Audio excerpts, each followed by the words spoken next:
Hello and welcome to Business 360. I'm Shireen Bhan. The headlines that we're tracking for you this evening. Stock market snap a three-day losing streak thanks to a late rally, but shares of new age companies like Paytm and Nykaa continue to fall.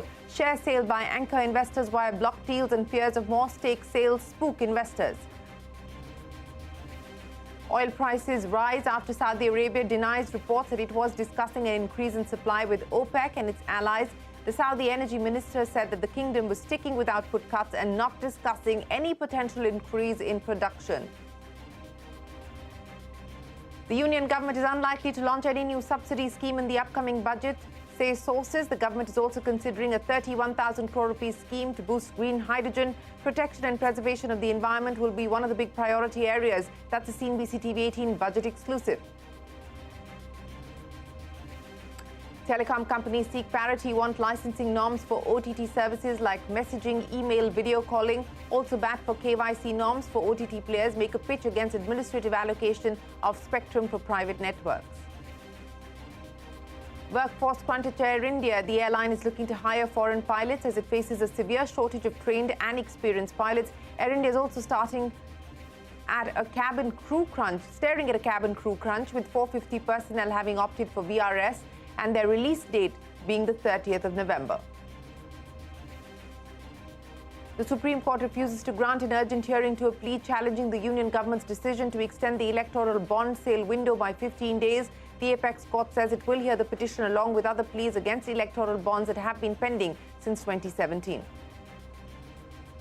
The Australian Parliament ratifies its free trade agreement with India. This is India's first FTA with a developed nation after a decade. Commerce Minister Piyush Goyal says the pact will give Indian industries access to cheaper raw materials. At least 250 people are dead and many more feared trapped in rubble after an earthquake struck Indonesia's Java island. Hospitals are overwhelmed and thousands left without electricity.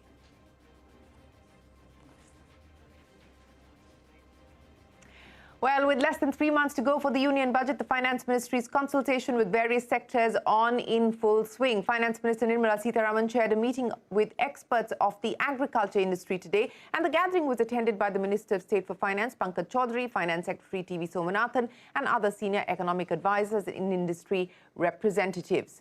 And staying with the budget corner, the upcoming budget may not see any new subsidy scheme being launched, though a final call is yet to be taken. Parikshit Luthra standing by with the exclusive details. Parikshit, unlikely to launch any new subsidy scheme, at least that's the thinking at this point in time. A lot can, of course, change. But what else are likely to be the priority areas for Budget 2023?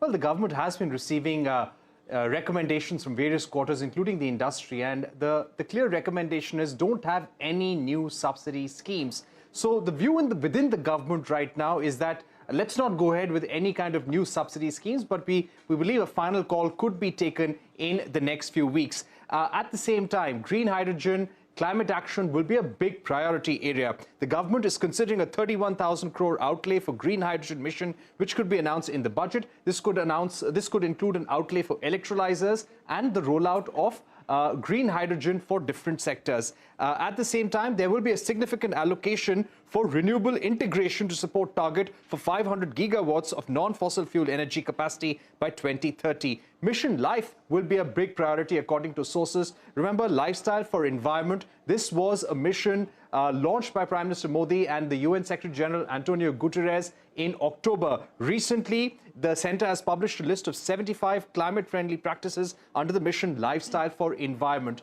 There are specific outlays for different ministries for implementing this program that are being discussed right now. We believe that the budget will put a lot of focus on how this mission will be rolled out over the next 2 years or so, and the government would like this rollout to be on the lines of the Swachh Bharat mission as well. Absolutely. That is what we're given to understand, that similar to what we saw with the Swachh Bharat mission, Mission Life is likely to be one of the marquee campaigns, initiatives of the government. And as Parikshit was pointing out, it's likely to get priority in Budget 2023 as well. Well, staying with the budget corner, industry body FICCI has also submitted its recommendations to the Finance Ministry. They've suggested continuing the thrust on capital expenditure, further boost to digitization and the green economy, among others. Joining us now is Subhrikant Panda, the President-elect of FICCI. Subhrikant, always a pleasure. Thanks very much for joining us here on CNBC-TV18. The budget consultation process is underway. FICCI has made its representations to both the Finance Minister as well as the Revenue Secretary. As we just heard there from Parikshit, perhaps the thrust in the budget is going to be on mission life, on the green budget, so to speak. Take us through the key recommendations that FICCI has proposed to the government this time around. Good afternoon, Shireen. Yes, we have had a couple of interactions yesterday, both with the Finance Minister as well as with the incoming Revenue Secretary. And, at a broader level, as far as the Finance Minister's interaction was concerned, what we have highlighted is the need to continue with the thrust on CapEx, given the geopolitical uncertainties, given the fact that, private sector investment is beginning to kick in, but will take some time to have impact. Therefore, I think it is important for the government to continue playing the positive role that it has been in terms of investing in infrastructure, whether it is physical or digital infrastructure. That is one aspect, and to continue with your theme on a green economy. It is important to have a comprehensive national policy framework, and which includes a well-defined standardized taxonomy for sustainable financing. So that's something that we have highlighted. And in as much as bolstering exports is concerned, what we have highlighted is the need to bring in some of the sectors which were left out in terms of RoDTEP. I think a first step in that direction has been taken with the reversal of the export duty on steel and stainless steel products. But we believe that these sectors which were left out at the beginning, because they were doing well, I think the circumstances have changed. And not to forget that RoDTEP has more to do with not exporting taxes and duties. We also had an interaction with the incoming Revenue Secretary, and where we have talked about improving the manufacturing competitiveness through an extension of 115 BAB provision, which is the concessional rate of taxation for manufacturing companies, as well as a simplification of TDS and TCS measures to do away with classification disputes. I could dwell on that a little bit more if you would like me to. Well, thanks very much for giving us a quick snapshot of the key recommendations that have been put forward to the government. Of course, I know that neither the Finance Minister nor the incoming Revenue Secretary would have given you any feedback on what the thrust areas are likely to be as part of the budget consultation process. This is the occasion to hear from industry and not necessarily present any feedback. But what I want to also understand, Subhrikant, at this point in time is what's the mood across corporate India in terms of business confidence? Are you starting to see some degree of nervousness? Are you starting to see the mood change at all? Globally, we are now in a phase where not just the tech companies, but outside of the tech universe as well, people are starting to talk about layoffs. If they haven't announced them already, they are likely to announce them. That's the indication. What is the sense that you get post conversations with your members about business confidence at this point in time? Well, first, let me start out with the fact that there is general consensus that India has done well in very difficult circumstances, and even going back to the time that we interacted with various people during a trip to Washington D.C. last month, that there is consensus that India will be the engine of growth going ahead, given that it is the fastest growing large economy. But having said that, we are certainly not an island. We are certainly not totally decoupled from the rest of the world. And to that extent, geopolitical developments playing out the way they are, the Russia-Ukraine conflict, as well as the continued zero COVID policy in China, these are all having effects. And of course, Europe is quite severely affected by all of this, and inflation in double digits in economies like Germany and UK, which is not something one would have ordinarily assumed. So, given all of that, there is bound to be an impact on India. You're starting to see that, I guess, a little bit in terms of the contraction in trade figures after quite a sustained period of growth. And from that point of view, we believe that India has the means to go through this in a reasonable manner, given that we are better prepared than we have ever been in terms of an impending crisis, if I were almost to call it that, as well as the fact that there is revenue buoyancy, which will allow the finance minister to present a budget which is supportive of growth, which is what we believe will happen. But yes, I mean, there is a little bit of anxiety amongst our members because given what is happening around the world, and as I said, we are not, we may be in a good position than we have ever been before, but we are certainly not decoupled entirely from the world. And so there is that little bit of anxiety and something or the other has to give in terms of geopolitical developments. And hopefully that will happen sooner rather than later.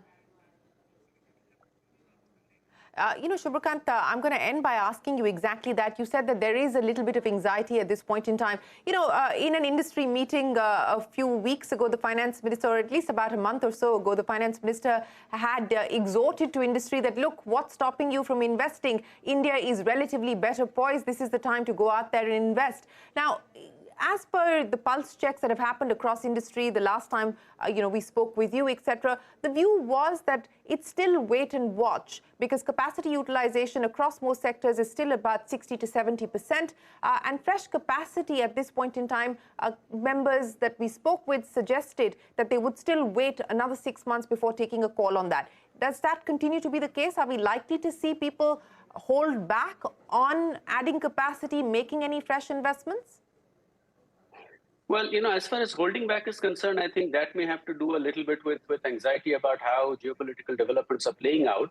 But actually, if you go back to the FICCI manufacturing survey, which was released, I think about a couple of weeks ago, if I remember correctly, there is confidence in the manufacturing sector that India is doing well, and that positivity is likely to continue going ahead.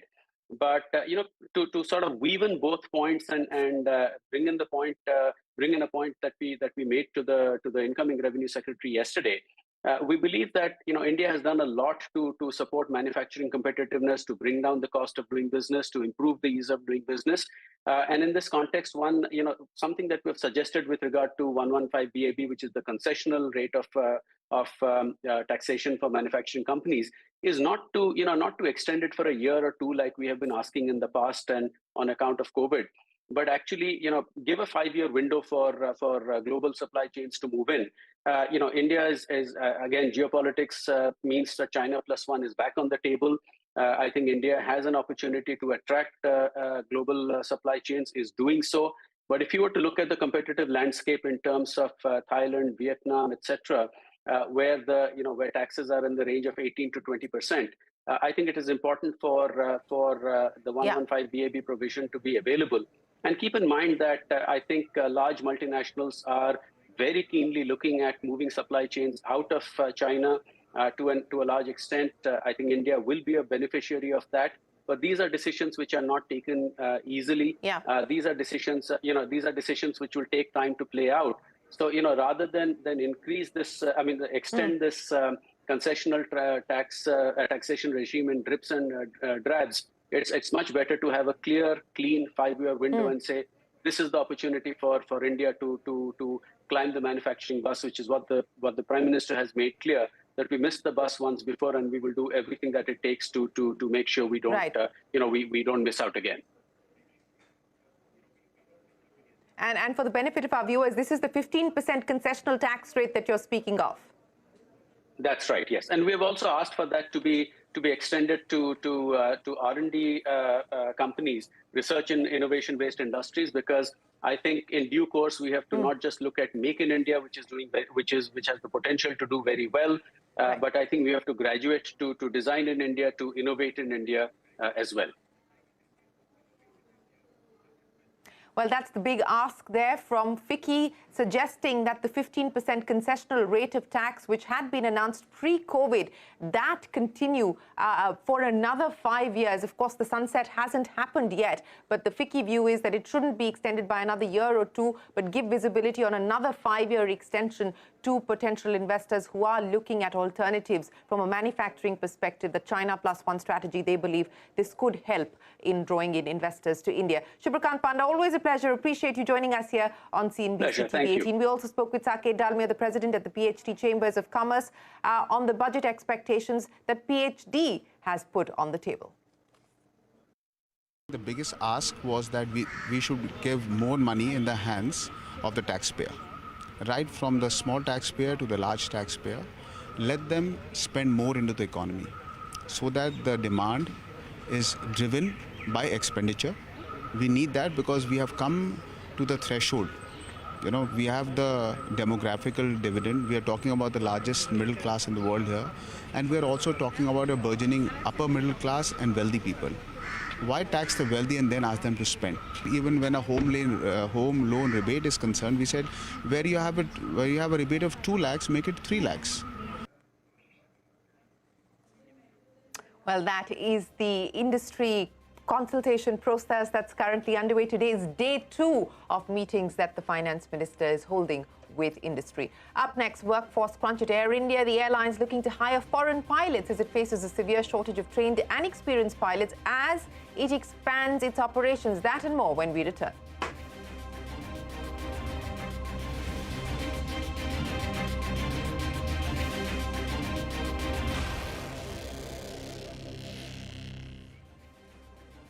A last-hour recovery on the Lal Street saw the market snap its 3-day losing streak. The Nifty and the Sensex gained close to 0.5%, with the Nifty back above 18,200. PSU banks leading from the front. The PSU bank index soared 1.5%. Infosys, Reliance and TCS battled for the bulls, while HDFC Bank, Kotak Mahindra Bank and Bharti Airtel were the laggards today. Meanwhile, shares of new age companies like Paytm and Nykaa continue to fall as share sales via block deals by anchor investors and fears of more stake sales are making retail investors nervous. Vivek Iyer is standing by with a list of block deals seen in these new age companies. Vivek. Well, that's right. So what we've done is we've analyzed the underperformance of these new age businesses given the sharp selling pressure that we have witnessed. So, let's have a look at the 4 recent listings where you've actually seen the fact that the anchor investor or the lock-in has actually expired. So first up, the one that we're looking at is Nykaa. This particular stock, despite the fact that it's not completely, given up as some of the others, this particular stock, ever since the lock-in has expired, has seen a block deal in every single session after that. The announcement of the bonus issue actually compounded the confusion in terms of how exactly the selling would materialize. And, if you're talking about some of the key sellers, every single day, we're actually seen some significant block deal happen over here. Lighthouse, at this point of time, we understand, has completely exited from their stake as far as Nykaa is concerned. TPG Growth was another significant seller from Nykaa. The other one that we are looking at this point of time is Delivery. The lock-in for this particular stock or this particular ended on November 21st. One of the major investors, Carlyle, exited half their stake. They had around 5.2% stake. They've exited 2.5% stake. So they continue to hold around 2.5% stake. And this is the fear that we are seeing most of these companies actually having at this point of time. The third name that we are looking at after Delivery is PB Fintech. When you're talking about PB Fintech, remember, this itself was a disruptor in the insurance space, but after the listing, the company also saw quite a bit of disruption happening in terms of the government coming up with new norms, especially from IRDAI. This particular stock has been an underperformer and has seen significant selling pressure, especially from Tiger Global 8 holding that has sold a significant chunk of its holding. Lastly, coming to the biggest underperformer, we are talking about Paytm. Paytm has seen a biggest decline in terms of the selling pressure since its listing. The lock-in ended on November 15th. And when you're talking about the stock performance, it's down 75% from its IPO price. Remember, the IPO price was 2,150. Alibaba.com, was the one that continues to have a significant stake. And also, when you're talking about their stake, it's a little over 31%, both of these entities combined. Vivek, many thanks for joining us. So all of those stocks under pressure. On to an exclusive from the aviation space. We learned that Air India is staring at a severe crunch in critical workforce like pilots and cabin crew. And this comes at a time when the airline is expanding its fleet and adding more international routes to its list. Madiha joins us now with more. Madiha, so Air India expanding and hence falling short of both pilots as well as cabin crew. How do they intend to solve this issue? We learned there are 2 key areas of manpower shortage that the Air India is grappling with. First is a severe crunch in trained and experienced pilots. Sources say Air India needs about 200 senior pilots to operate the international flights, additional international flights, mainly to US destinations. We learned the airline is looking to overcome this shortfall by onboarding foreign pilots who come at a much higher salary as compared to Indian pilots. Remember, Air India has announced induction of 5 Boeing 777s in the next 4 months and is also bringing back some of its grounded wide-body planes to bolster its US and Europe operations. But induction of these planes would need more pilots, and finding experienced pilots for planes like B777 is a difficult task, as only 2 airlines currently fly these planes, which includes Air India and Vistara.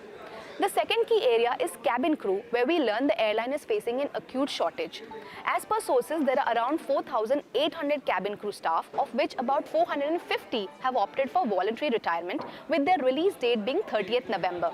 We learned that the airline has offered them a choice to extend their release date by another 2 months, as it is unable to find their replacements at this stage. But that's not the only problem. According to sources, the induction of wide-body fleet that I mentioned earlier would also require around 900 to 1,000 additional crew members to operate those flights. Sources say the airline had trained about 200 crew members since the Tata Group took over, but they haven't been able to deploy them yet. Why? That's because these crew members don't have the necessary documents like the US visa, without which they cannot be deployed on flights to the US and beyond. We asked Air India about this shortage in crucial manpower, but it is yet to respond to our queries. Back to you.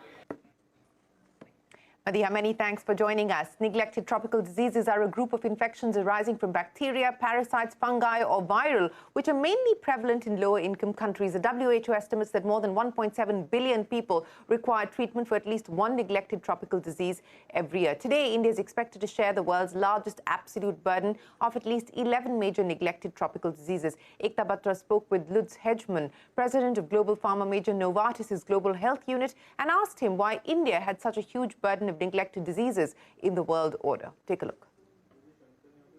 Yeah, indeed, as you said, India accounts for about 50% of the global disease burden on leprosy.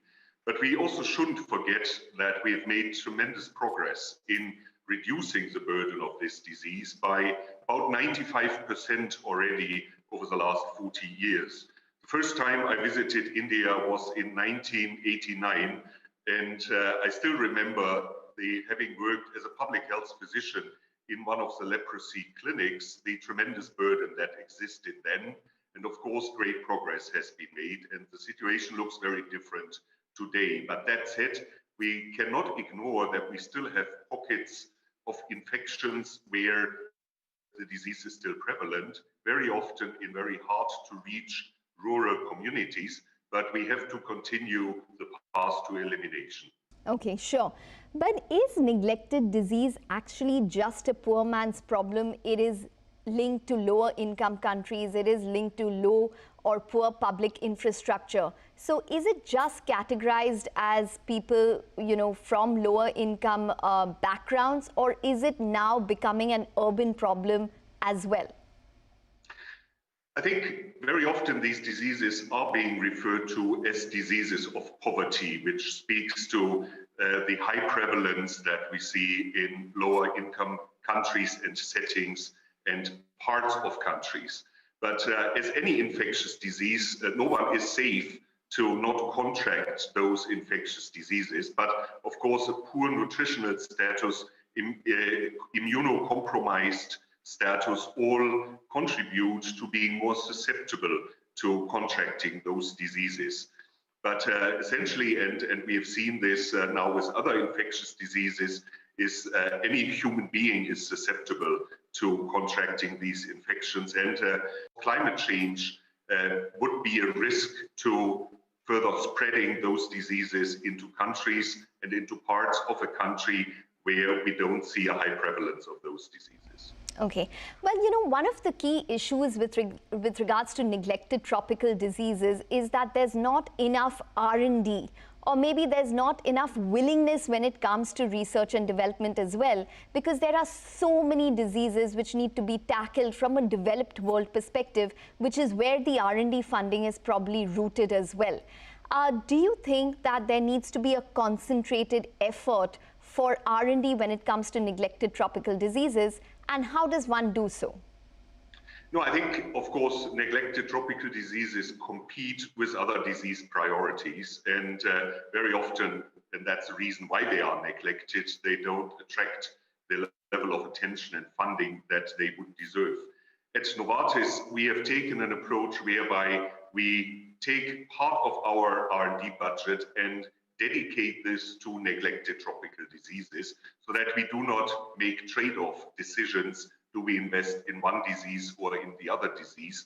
We have a dedicated research center where we have about 150 scientists exclusively focusing on neglected tropical diseases, taking those through the different stages of development, and then finding ways to bring them to the communities in collaboration with partners. And I think we need more of those approaches. But again, here at Novartis, we made at the Commonwealth's Head of Government meeting in Kigali just a few months ago a commitment to invest $250 million into research and development for malaria and neglected diseases over the next 5 years. And of course, there is philanthropic funders, there is bilateral country funding, developmental aid that is being earmarked for neglected tropical diseases. So you could argue that there should always be more investment, but we also shouldn't forget that many players are very dedicated to the cause of neglected tropical disease. Well, Novartis's plans on dealing with tropical diseases. And with that, it is time for us to wrap up this edition of Business 360. Thanks very much for watching. Stay tuned to CNBC-TV18. The news continues when we return.